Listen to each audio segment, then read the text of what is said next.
Hello दोस्तों, आप सभी का हमारे यूट्यूब चैनल पर स्वागत है। तो दोस्तों, आज का अर्धवार्षिक परीक्षा 2024-25 का क्वेश्चन पेपर लेके आ चुका हूँ क्लास 9th के लिए, हेल्थ एंड एजुकेशन का। तो जल्दी से इसके सभी क्वेश्चंस को देख लीजिए। सभी क्वेश्चंस आपके एग्ज़ाम में छपने वाले हैं।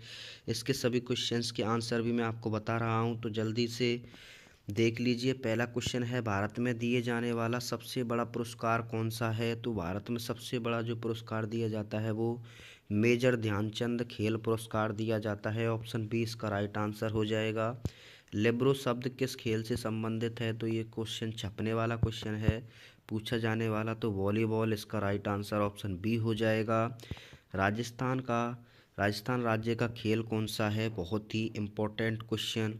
राजस्थान राज्य का जो खेल है वो बास्केटबॉल है। बास्केटबॉल इसका राइट आंसर हो जाएगा। योग दिवस कब मनाया जाता है? तो प्रति वर्ष जो योग दिवस है वो 21 जून को मनाया जाता है। 21 जून ऑप्शन सी इसका राइट आंसर हो जाएगा। इसके बाद नेक्स्ट है, किशोरावस्था की उम्र क्या होती है? किशोरावस्था की जो एज है वो क्या होती है? वो होती है 13 से 19 वर्ष। तो ये आपको ध्यान रखना है। भारत का राष्ट्रीय खेल कौन सा है? भारत का वैसे तो कोई राष्ट्रीय खेल नहीं है, लेकिन आप हॉकी कर सकते हैं। तो हॉकी को इसका डी ऑप्शन राइट आंसर हो जाएगा। खो खो खेल में कितने खिलाड़ी होते हैं?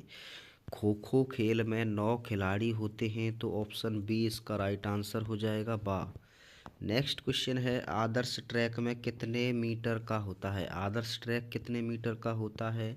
तो आदर्श ट्रैक हमेशा 400 मीटर का होता है। तो ऑप्शन बी इसका राइट आंसर हो जाएगा। डू एंड डाई खेल शब्द किस खेल से संबंधित है? डू एंड डाई यानी करो या मरो, यानी ये जो है कबड्डी खेल से संबंधित है। बहुत ही इम्पोर्टेंट क्वेश्चन है ये, कबड्डी खेल से संबंधित है ये डू एंड डाई। रिले दौड़ में कितने खिलाड़ी भाग लेते हैं? बहुत ही इम्पोर्टेंट, 4 खिलाड़ी रिले खेल में भाग लेते हैं। धनुर्विद्या क्या है? तो ये सभी आप जानते हैं धनुर्विद्या क्या होती है। इसके बाद देखिए नेक्स्ट क्वेश्चन की बात करते हैं। नेक्स्ट क्वेश्चन है, जल प्रदूषण किसे कहते हैं? तो जल प्रदूषण क्या होता है? जब जल में कोई जो तत्व होते हैं, जल में जो अपशिष्ट तत्व होते हैं और उसमें मिल जाते हैं, तो पानी का, जल का जो टेस्ट है, स्वाद है, वो बदल जाता है। और जिससे क्या होता है, जल प्रदूषण होता है। और ये जल नदियों, नहरों और तालाबों में मिलकर पूरे पानी को गंदा कर देता है, इसलिए ये जल प्रदूषण कहलाता है। डेंगू रोग कैसे फैलता है? डेंगू रोग मच्छर के काटने से फैलता है। और मच्छर भी कौन सा होता है? मादा एडीज मच्छर होता है। मादा एडीज जो है मच्छर होता है। टोक्यो ओलंपिक 2022 में किस भारतीय पहलवान ने कुश्ती में रजत पदक प्राप्त किया था? बहुत ही इम्पोर्टेंट छपने वाला क्वेश्चन। रजत पदक किसने प्राप्त किया था? तो रवि कुमार दहिया। रवि कुमार दहिया इसका राइट आंसर हो जाएगा। इसके बाद कबड्डी खेल में लोना कब दिया जाता है? तो जब कबड्डी खेल में लोना कब दिया जाता है? अतिरिक्त जब पॉइंट मिलते हैं तो लोना दिया जाता है। तो इस तरह से आप अपनी बुक में देख सकते हैं। एक स्वस्थ व्यक्ति 1 मिनट में कितने बार श्वसन करता है? तो श्वसन की अगर बात करें तो 12 से 18 बार इसका जो एक्चुअल राइट आंसर है वो 12 से 18 हो जाएगा। विटामिन सी की कमी से कौन सा रोग होता है? स्कर्वी। विटामिन बी की कमी से विटामिन ए की कमी से होता है रतौंधी। विटामिन बी की कमी से होता है बेरी बेरी।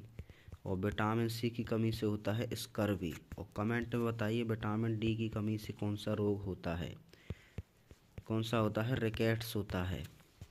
तो विटामिन डी का अच्छा स्रोत बताइए कमेंट में। विटामिन डी का सबसे अच्छा स्रोत क्या है? प्राचीन काल में मनोरंजन के क्या साधन थे? प्राचीन काल में मनोरंजन के कई साधन थे, जैसे आउटडोर यानी घर से बाहर निकलकर कुछ भी खेलने चले जाओ, और शतरंज, कुछ भी जो खेल हैं वो खेलते थे। इस तरह से आप लिख सकते हैं। पाचन तंत्र का मुख्य भाग कौन सा है? पाचन तंत्र का मुख्य कार्य कौन सा है?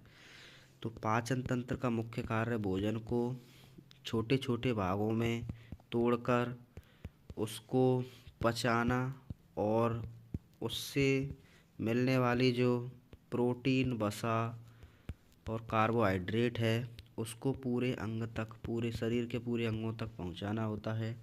ट्रैक व फील्ड इवेंट कौन कौन से होते हैं? ट्रैक व field event high jump, long jump और ये सभी होते हैं। Track jump, long jump. संतुलित भोजन किसे कहते हैं? तो जिसमें कार्बोहाइड्रेट, वसा, प्रोटीन आदि शामिल होते हैं और 6 तत्व जो हैं भोजन में शामिल होते हैं तो उसको संतुलित भोजन कहते हैं। योग से क्या तात्पर्य है? तो योग से क्या तात्पर्य है ये आपको बताना है। विद्यालय में प्रार्थना सभा की क्या उपयोगिता है?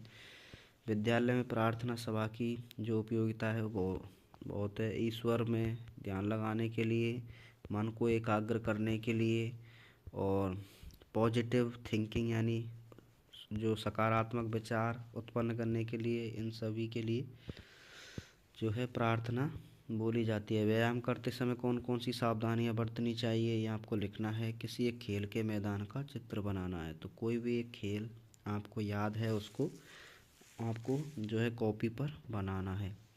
या तो आप इस तरह से क्रिकेट भी बना सकते हैं। 3 स्टंप इधर लगा दिए और 3 स्टंप इधर लगा दिए और यहाँ पे प्लेयर खड़े कर दिए। इस तरीके से आप क्रिकेट मैदान भी बना सकते हैं। तो दोस्तों क्वेश्चन पेपर को ज़्यादा से ज़्यादा शेयर कीजिए। ये इम्पोर्टेंट क्वेश्चन है आपके एग्ज़ाम के लिए। Thank you. All the best for your exam.